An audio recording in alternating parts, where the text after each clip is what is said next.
அனைவருக்கும் ஸ்தோத்திரம். இந்த நாளில தொடர்பாக வாசிக்கலாம். 2 அரசர்கள் 17ஆம் பகுதி, 2 ராஜாக்கள் 17. இஸ்ரேல் அரசன் ஓசையா.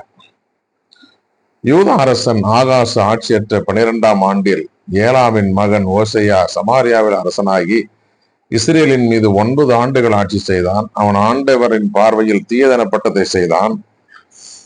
ஆயினும் முன்பிருந்த இஸ்ரேலின் அரசர்களைப் போல் அவ்வளவு தீயவனாக இல்லை. அசிரிய மன்னன் சல்மனேர் அவனுக்கு எதிராக படையெடுத்து வரவே ஓசையா அவனுக்கு அடிபணிந்து கப்பம் செலுத்தி வந்தான். ஆனால் இடையில் ஓசையா எகிப்திய மன்னனான சோவிடம் உதவி கேட்டு தூது அனுப்பியதோடு அசிரியாவுக்கு ஆண்டுதோறும் செலுத்தி வந்த கப்பத்தையும் நிறுத்தி கொண்டான்.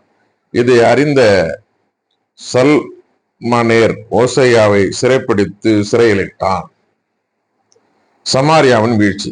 பின்னர் அசிரியா மன்னன் நாடு முழுவதன் மேலும் படையெடுத்து சமாரியாவுக்கு வந்து அதை 3 ஆண்டு அளவு முற்றுகையிட்டார். ஓசையா ஆட்சியற்ற 9ஆம் ஆண்டில் அசிரியா மன்னன் சமாரியாவை கைப்பற்றி இஸ்ரேலை அசிரியாவுக்கு நாடு கடத்தினான். அவர்களை அலகிலும் கோசானின் ஆபோர் நதிக்கரையிலும் மேதியர் நகர்களிலும் குடியேற்றினான். ஏனெனில் இஸ்ரேல் மக்கள் தங்களை எகிப்து நாட்டினின்றும் அந்நாட்டு மன்னன் பார்வோனின் கையினின்றும் விடுவித்திருந்த தங்கள் கடவுளான ஆண்டவருக்கு எதிராய் பாவம் செய்து வேற்று தெய்வங்களை தொழுது வந்தனர்.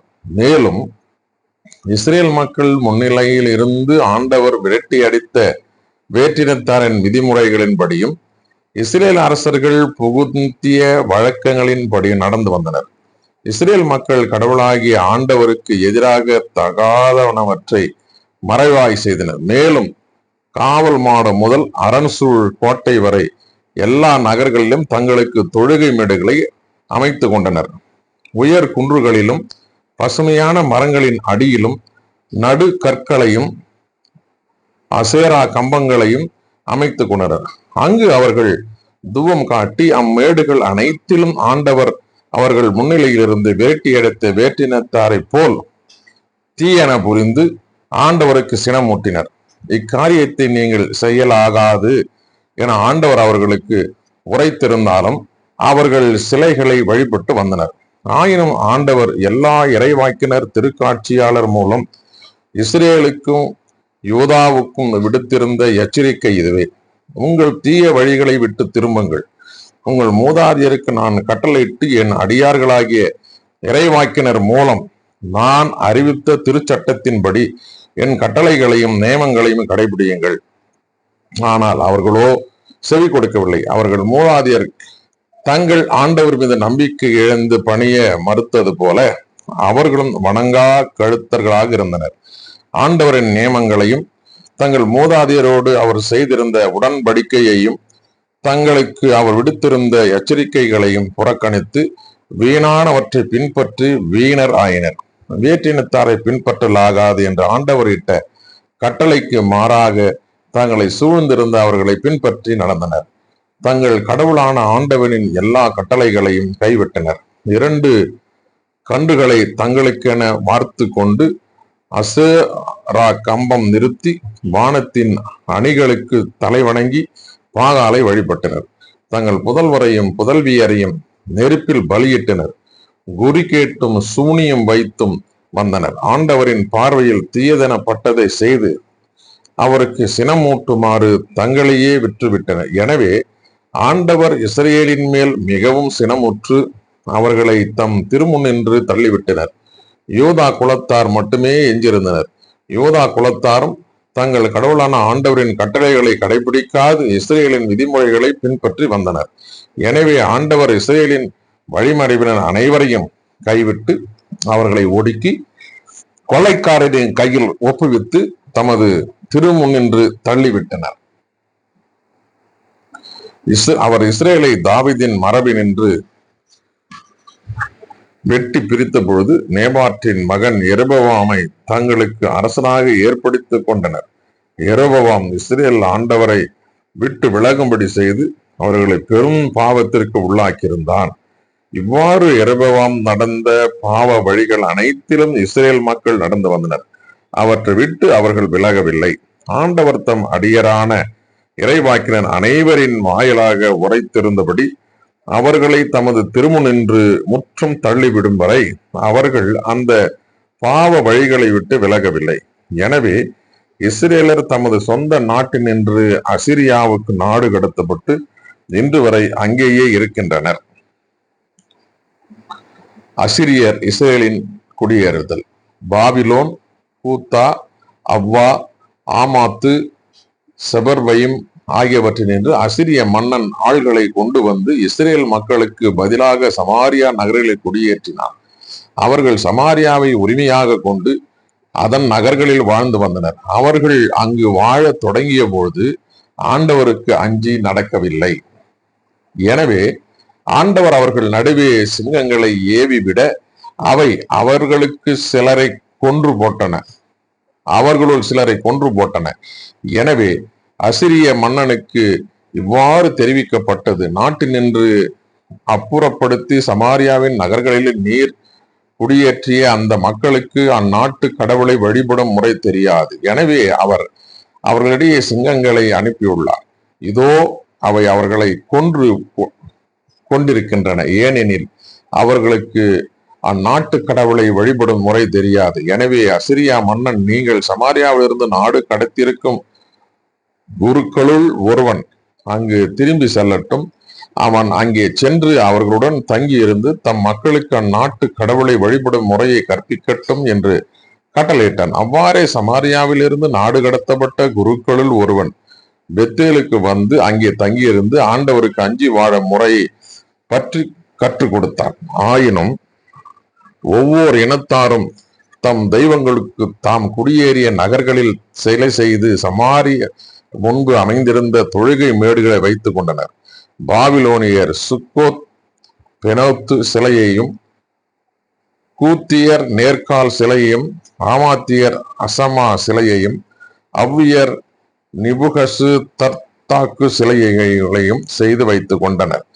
மேலும் செபர்வயர் தம் நாட்டு தெய்வங்களான அதிரம் மெலக்கு, அனம் மெலக்கிற்கு தங்கள் பிள்ளைகளை தீயிலிட்டு பலி கொடுத்தனர்.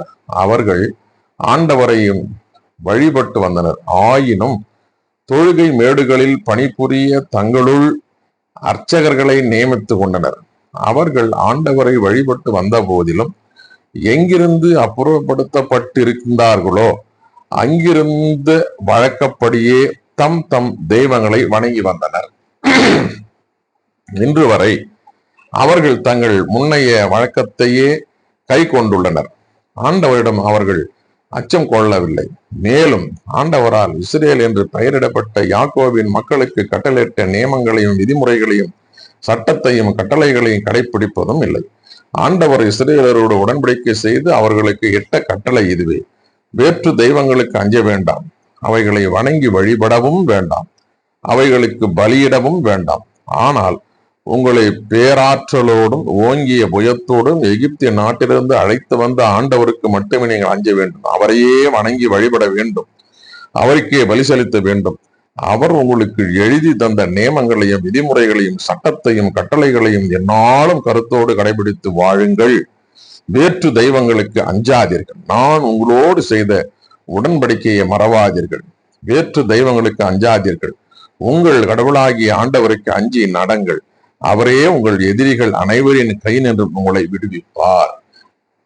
ஆயினும் அவ்வேற்றினத்தார் அதற்கு செவிகொடாமல் அவர்களது முன்னைய வழக்கத்தின்படியே செய்து வந்தனர். அவர்கள் ஆண்டவரை வழிபட்டு வந்த போதிலும் தங்கள் தெய்வ சிலைகளையும் வணங்கி வந்தனர். இன்று வரை அவர்களுடைய பிள்ளைகளும் பேரப்பிள்ளைகளும் அவர்கள் மூதாதையரை போலவே செய்து வருகின்றனர். தொடர்ந்து 18வது பகுதியையும் வாசிக்கலாம். யூதா அரசர் எசேக்கியா. இஸ்ரேல் அரசன் ஏலாவின் மகன் ஓசையா ஆட்சி ஏற்ற 3ஆம் ஆண்டில் அகாசின் மகன் எசேக்கியா யூதாவின் அரசனானார். அப்பொழுது அவருக்கு வயது 25. அவர் எருசலேமில் 29 ஆண்டுகள் ஆட்சி செய்தார். செக்கரியாவின் மகளாகிய அபி என்பவரே அவருடைய தாய். அவர் தம் தந்தை தாவீதை போலவே அனைத்திலும் ஆண்டவர் திருமுன் நேர்மையை நடந்து வந்தார். அவர் தொழுகை மேடுகளை அழித்து நடு கற்களை தகர்த்து அசேரா கம்பத்தையும் வெட்டி வீழ்த்தினார். மோசையால் செய்து வைக்கப்பட்ட வெண்கல பாம்பு சிலைகளையும் உடைத்தெறிந்தார். ஏனெனில் இஸ்ரேல் மக்கள் அன்று வரை அதற்கு தூவம் காட்டி வந்தனர். அது நெகுஸ்தான் என்று அழைக்கப்பட்டு வந்தது. அவர் இஸ்ரேலின் கடவுளாகிய ஆண்டவரில் முழு நம்பிக்கை வைத்திருந்தார். அவருக்கு பின்னோ அவருக்கு முன்னோ இருந்த யூதாவின் அரசர் அனைவரிலும் அவரை போல் வேறு எவரும் இருந்ததில்லை. அவர் ஆண்டவர் மீது பற்று கொண்டு அவரிடமிருந்து விலகாமல் ஆண்டவர் மோசே கிட்ட கட்டளைகளை பின்பற்றினாதலால் ஆண்டவரும் அவரோடு இருந்தார். அவர் சென்ற விடமெல்லாம் சிறப்புற்றார். மேலும் அவர் அசிரிய மன்னனுக்கு எதிராக எழுந்து அவனுக்கு பணிய மறுத்தார். அவர் பெலிஸ்தரை காவல் மாடம் முதல் அரண்சூழ் நகரம் வரை காசாவின் என்றும் அதன் எல்லைக்குள்ளிருந்தும் விரட்டி அடித்தார். இஸ்ரேல் அரசன் ஏலாவின் மகனான ஓசையா ஆட்சியற்ற 7வது ஆண்டில், அதாவது அரசர் எசேக்கியாவின் 4ஆம் ஆட்சி ஆண்டில், அசிரிய மன்னன் சல்மனேர் சமாரியாவுக்கு எதிராக வந்து அதை முற்றுகையிட்டான். 3 ஆண்டுகளின் முடிவில் அவன் அதை கைப்பற்றினான். அரசர் எசேக்கியா ஆட்சியற்ற 6ஆம் ஆண்டில், அதாவது இஸ்ரவேல் அரசன் ஓசையாவின் 9ஆம் ஆட்சி ஆண்டில் சமாரியா கைப்பற்றப்பட்டது. அசீரிய மன்னன் இஸ்ரேலரை அசிரியாவுக்கு நாடு கடத்தினான். அவர்களை அலகிலும் கோசானின் ஆபேர் நதிக்கரையிலும் மேதியர் நகர்களிலும் குடியேற்றினார். ஏனெனில் அவர்கள் தங்கள் கடவுளாகிய ஆண்டவரின் குரலுக்கு செவி கொடுக்காமல் அவரது உடன்படிக்கையையும் ஆண்டவரின் ஊழியர் மோசே இட்ட கட்டளைகளையும் யாவற்றையும் மீறினார்கள். அவர்கள் செவி கொடுக்கவும் இல்லை, கீழ்ப்படியவும் இல்லை. அசிரியர் எருசலேமை தாக்குதல். எசேக்கியா ஆட்சியற்ற 14ஆம் ஆண்டில் அசிரிய மன்னன் சனகெரிபு யூதாவிலிருந்து அரண்சூழ் நகர் அனைத்தையும் முற்றுகையிட்டு கைப்பற்றினான். அப்பொழுது யூத அரசர் எசேக்கியா எலசியாவிலிருந்து அசிரிய மன்னரிடம் தூது அனுப்பி, நான் பாவம் செய்து விட்டேன், எனவே என்னை விட்டு திரும்பி செல்லும், நீர் கேட்பதை நான் தந்து விடுகிறேன் என்றார். அப்படியே அசிரிய மன்னன் யூத அரசர் எசேக்கியாவை 12,000 கிலோகிராம் வெள்ளியும் 1,200 கிலோகிராம் பொன்னும் செலுத்துமாறு கட்டளையிட்டார்.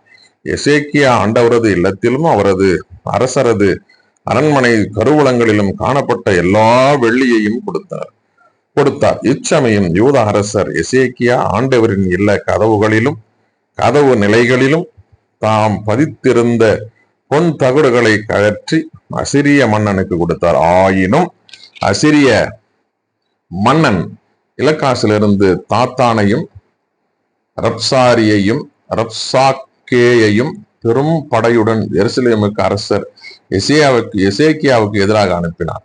இவர்கள் புறப்பட்டு எருசலேமை வந்தடைந்து வண்ணான் துறை வழி அருகிலுள்ள மேல் குளத்து கால்வாய் அருகே நின்றார். அப்பொழுது அவர்கள் அரசரை தங்களிடம் அழைத்தனர். ஆனால் அரண்மனையின் மேலாளனும் இலக்கியாவின் மகனுமான எலியாக்கியும் எழுத்தனான செபனாவும் அரசருடைய பதிவாளனும் ஆசாப்பின் மகனமான யோவாவும் அவர்களை சந்திக்க சென்றனர். அப்பொழுது ரப்சாக்கே அவர்களை பார்த்து, நீங்கள் எசேக்கியாவுக்கு கீழ்கண்டவாறு கூறுங்கள், பேரரசராகிய அசிரிய மன்னன் கூறுவது இதுவே, உனது துணிச்சலின் காரணம் என்ன? வெறும் சொற்கள் போர்த்தந்திரமும் வீரமும் ஆகிவிடுமா? யாரை நம்பி என்னை எதிர்க்க துணிகிறாய்? இதோ பார், தன் மீது சாய்பவனின் உள்ளங்கையை குத்தி கிழிக்கும் பிளவுபட்ட நாணல் குச்சியான எகிப்தின் மேல் நம்பிக்கை வைத்திருக்கிறாய்.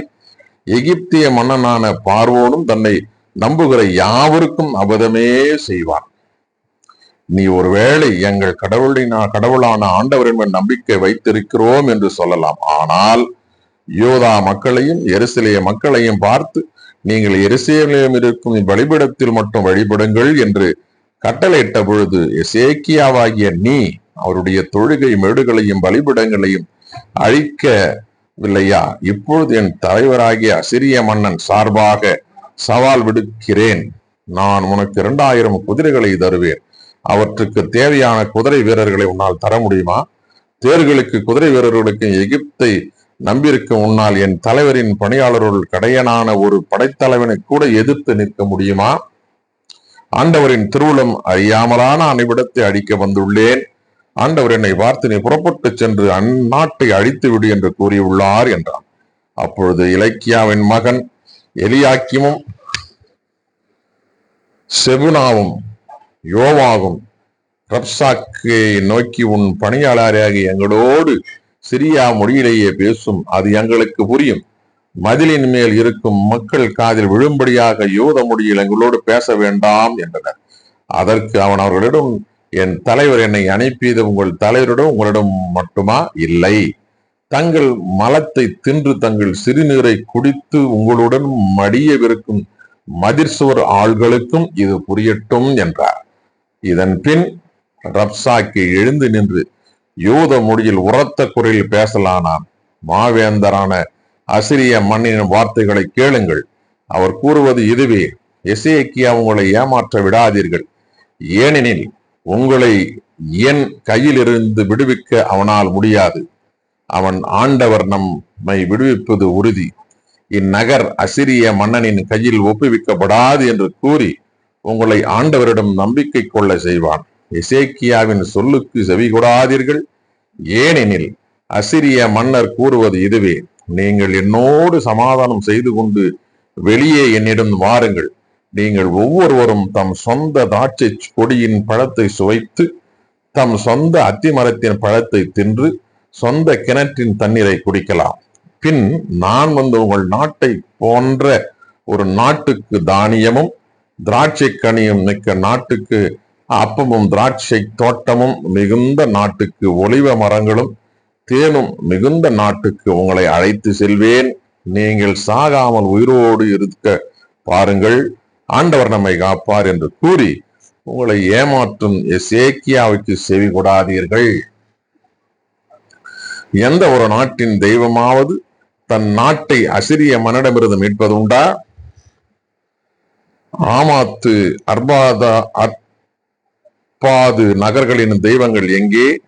செபர்வையும் ஏனா இவ்வா ஆகியவற்றின் தெய்வங்கள் எங்கே?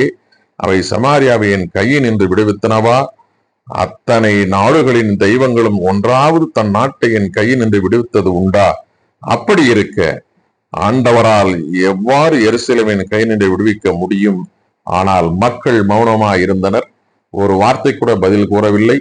ஏனெனில் அவனுக்கு ஒரு பதிலும் கூற வேண்டாம் என்று அரசர் கட்டளையிட்டிருந்தார். பின்பு அரண்மனையின் மேலாளனும் இலக்கியாவின் மகனுமான எலியாக்கிமும் எழுத்தனான செபுனாவும் பதிவாளனும் ஆசாப்பின் மகனுமான யோவாகும் தம் ஆடைகளை கிழித்து கொண்டு சாக்கு உடை உடுத்தி கொண்டு எசேக்கியாவிடம் வந்து ரப்சாக்கே கூறியவற்றை அவருக்கு தெரிவித்தனர். வாசிக்க தெரிந்து கொள்ளப்பட்ட 2 அரசர்களின் புத்தகம் 17 மற்றும் 18 வாசித்து நிறைவடைந்தாயிற்று. கடவுளுக்கு மகிமையும் ஆட்சியும் சதா காலம் உண்டாகட்டும். பெரியமானவர்கள், தொடர்ந்து இந்த தொடர் வேதாகமத்தில் இணைந்திருங்கள். கர்த்தர் நம்மையும் நம் குடும்பங்களையும் காத்து வழிநடத்துவாராக. ஆமென்.